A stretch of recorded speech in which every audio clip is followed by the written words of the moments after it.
우리는 방금 요셉 성인의 꿈 얘기를 들었는데, 요셉이 꿈을 꾸고 난 직후에 일어나서 한 행동은 무엇이었을까? 뭘 했을까요? 회당에 가서 기도했을까요? 아니면 산책을 하러 나갔을까? 제 생각에는 요셉은 꿈에서 깨어나자마자 곧바로 마리아에게 달려갔습니다.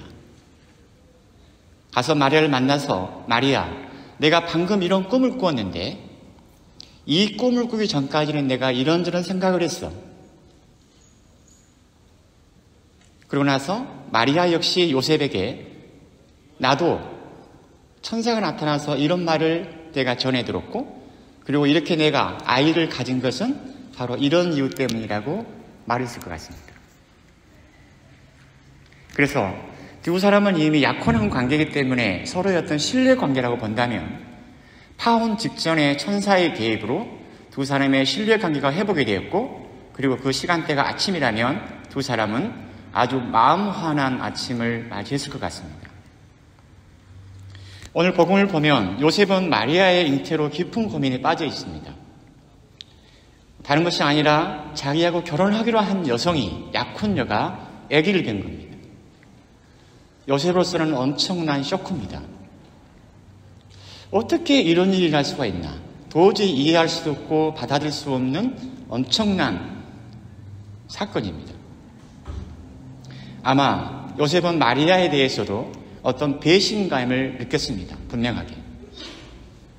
그렇다고 해서 마리아의 일을 세상에 드러내면 마리아의 운명은 뻔합니다. 왜냐하면 처녀가 결혼하기 전에 아이를 낳으면 이것은 간음을 했다는 반증이기 때문에 동네 사람들에게 돌에 맞아 죽어야 됩니다. 그래서 자기 약혼녀를 이 사건을 내가 어떻게 해결하는 것이 가장 좋은 것인지 정말 깊은 고민을 했을 것이고, 그리고 끝내는 내가 아무도 모르게 마리아와 파혼하는 것이 어쩌면 요셉의 입장에서는 자기가 할 수 있는 최선의 일이라고 생각했을 것 같습니다. 두 번째 쇼크는 이제 꿈입니다. 성경에서, 그리고 고대인들은 꿈은 하느님의 생각이, 그분의 마음이 전해지는 통로였다고 믿었습니다. 즉 꿈을 통해서 하나님의 뜻이 전해진다고 고대인들은 믿었던 겁니다. 오늘날도 융 심리학에서는 그런 말을 하죠. 꿈은 여러 가지 기능이 있는데 그 중에 하나가 앞으로 어떤 일이 일어나리라는 예견 기능이 있습니다. 그냥 그렇게 융 심리학이 발달하기 전에도 우리 어머니, 할머니들은 어떤 꿈을 꾸면 뭔가를 대비하거나 뭔가를 알아차립니다. 보통 우리가 이렇게 인생을 살면서 이런 요셉처럼 이런 꿈을 우리가 빅 드림이라고 하는데, 큰 꿈입니다. 우리들도 이렇게 살다 보면은 어떠한 순간에 내 삶의 어느 자리에서 큰 꿈을 꾼다고 합니다. 그런데 어떤 많은 사람들은 그것을 그냥 스쳐 지나가기도 합니다. 저는 개인적으로 딱 한 번 그런 꿈을 꾼 적이 있습니다. 빅 드림이었습니다. 아무튼 요셉아, 두려워하지 말고 마리아를 아내로 맞아들여라. 마리아가 잉태한 아기는 하느님 성령으로 말미암은 것이고 바로 이 아기가 백성을 구원하실 것이다.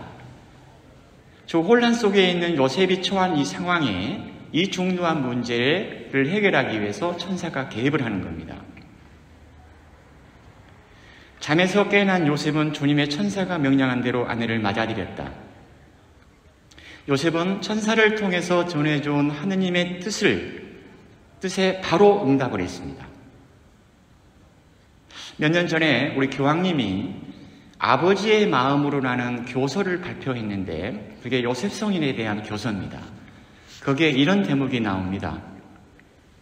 요셉은 마음이 고귀해서 자신이 율법에서 배운 것보다 사랑을 중요하게 여겼습니다. 여성에 대한 정신적, 언어적, 신체적 폭력이 분명히 드러나고 있는 오늘날, 요셉은 존경스럽고 섬세한 남성상으로 제시됩니다. 비록 요셉은 모든 내용을 알고 있지는 않았지만 마리아의 명예, 마리아의 존엄성, 마리아의 삶을 보호하기로 합니다.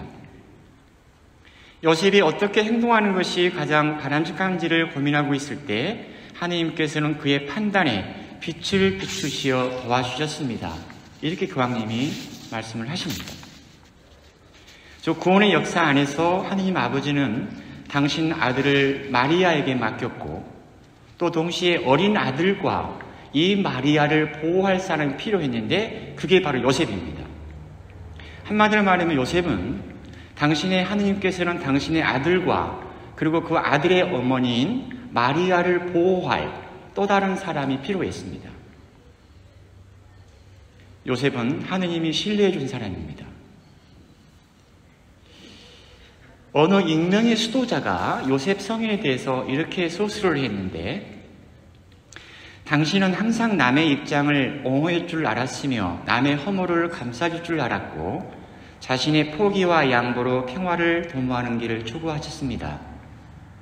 당신은 항상 깨어 주님 말씀에 귀 기울였고 듣는 순간 자기 계획을 포기할 줄 알았으며 주님 길을 선택하는 데 과감했습니다. 주님 뜻을 받드는 것이 당신 음식이 되고 남을 위한 봉사가 당신 기도가 되었으며 가족을 돌봄이 당신 유일한 기쁨이었습니다. 당신은 평생 내내 세상 어느 누구도 당신을 유인이라 생각하지 않았으며 당신 자신도 그저 하나님의 종으로 살았습니다. 그랬기에 당신은 하나님 앞에 더욱 보배로웠고 그런 겸손과 그런 의득이 아들을 맡길 정도로 하나님 눈에 들었습니다. 어느 신학자의 요셉에 대한 어느 신학자의 글보다도 저는 이 글이 요셉 성인이 누구였는지 어떤 삶을 살았는지를 아주 분명하게 보여줍니다. 아무튼 요셉은 마리아를 아무런 조건 없이 수용을 했습니다. 받아들였습니다. 천사가 저러주는 말을 그대로 들었습니다. 아주 심플한 사람입니다. 그런데 오늘 복음이 그저 2000년 전에 일어났던 그런 일이고 오직 의롭고 신앙이 두터웠던 요셉에게만 특별히 일어난다고 생각한다면 오늘 복음은 우리하고 아무런 관련이 없습니다. 엄밀히 말하면. 또 요셉을 통해서 하나님의 구원의 역사가 이렇게 이루어지고 있다는 것을 우리가 알았다면 과연 이 요셉의 꿈 이야기는 오늘날 우리에게 어떤 말을 건네고 있을까? 저는 좀 젊었을 때는 그런 생각을 못했는데 저는 개인적으로 나이가 50이 넘어서부터 이런 생각이 내 안에 자리했습니다. 뭐냐면 우리의 삶이라는 것은 내 의지나 내 생각과는 무관하게 나에게 일방적으로 오는 것이 너무 많다는 겁니다. 의지와는 무관하게 내게 주어지는 게 너무 많은 거예요. 평소 건강하고 멀쩡한 내 아들이 갑자기 큰 병에 걸렸거나 평소에 건강을 굉장히 신경 쓰던 나였는데 딱 병원에 가니까 암으로 진단을 받았거나 뭐 이런저런 일들, 전혀 생각하지 못했던 거, 내가 원하지도 않았던 일들이 그냥 나에게 주어지는 겁니다. 우리 삶은 많은 것들은 그런 것 같습니다. 이해할 수 없고, 그래서 어떤 일들은 내 존재를 뒤흔들어 놓고 어떻게 그런 일이 있을 수 있어? 어떻게 네가 나한테 그럴 수 있어? 어떻게 이런 일이 일어날 수가 있는가? 대체적으로 사람들은 이걸 경험하게 되면 부정하고 거부하고 싶지만 현실은 그대로입니다. 슬프게도. 마치 요셉 성인이 처음에 그렇게 당황했던 것처럼. 사실 우리는 살아가면서 일어나는 일들의 어떤 의미를 이해하지 못합니다. 많은 경우에. 이유도 모릅니다. 그래서 대체적으로 우리는 어떻게 이런 일이 그러면서 낙담하고 절망합니다. 또 저항합니다. 요셉 성인도 똑같았습니다. 처음에는 낙담하고 혼란스러웠습니다. 절망적이었습니다. 근데 도저히 이해할 수 없었지만 또 엄밀히 말하면 삶은 그렇게 이해가 전제돼서 살아가는 것은 아닌 것 같습니다. 살아가면서 이해가 되는 것이지. 요셉은 이해할 수 없었지만 그것을 받아들였습니다. 수용했습니다. 수용한다는 것은 내가 어떤 체념이 아니라 아주 적극적인 삶의 양식입니다. 받아들이는 것은. 그래서 요셉은 그걸 이해를 다 못했지만 그걸 수용을 했고 받아들였고 자신에게 주어진 삶을 자기 역사로 만들어갔습니다. 가장 요셉답게. 근데 다행스럽게 천사가 요셉의 꿈에 나타나서 요셉의 혼란을 잠재우고 그리고 무엇을 선택해야 할지를 도움을 주었습니다. 우리도 그렇게 어떤 일이 벌어졌을 때 굉장히 혼란스러웠을 때 날개가 달린 천사가 나타나서 꿈속에 나타나가지고 아주 분명하게 요셉아, 이것은 하나님의 뜻이야. 이걸 받아들이라. 이렇게 말하면 너무나 고맙고 고마운 일이겠지만 저는 한 번도 날개가 달린 천사를 만나본 적이 없습니다. 대부분의 우리에게는 그런 식으로 하나님의 뜻이 전달되지 않습니다. 어떤 말씀이나 이런저런 어떤 사인이나 누군가의 말을 통해서 하다못해 길을 걸어가다가 고민하고 있을 때 떨어지는 낙엽 하나를 보고도 어떤 인스피레이션이 오고 거기서도 하나님의 뜻이 담겨져 있습니다. 우리는 모든 방식을 통해서 하나님의 뜻을 알아갈 수가 있습니다. 꼭 꿈이 아니라도. 요셉은 결코 자기 중심적인 사람이 아닙니다. 오히려 마리아와 요셉을 자기 자신의 삶의 중심으로 두었습니다. 어쩌면 요셉이 믿음 있는 사람이어서 그런 선택을 했겠지만 우리가 경험하다시피 이 믿음이라는 것이 결코 그렇게 쉽고 편안한 해결책을 찾게 하거나 우리의 모든 일을 쉽게 흘러가도록 해주지 않습니다. 오히려 훨씬 더 어렵게 살 수도 있는 것이 신앙의 길인 것 같습니다. 미국에 유학생 부부가 있습니다. 이 젊은 부부는 미국에서 학위를 하는 과정에서 아기를 낳았습니다. 결혼을 하고 곧바로 아이를 낳고 싶었는데 아이가 안 생겨졌고 그리고 이렇게 노력을 하다 보니까 아이가 찾아온 겁니다. 너무나 고맙고 고마운 일이고 하나님의 선물이었습니다.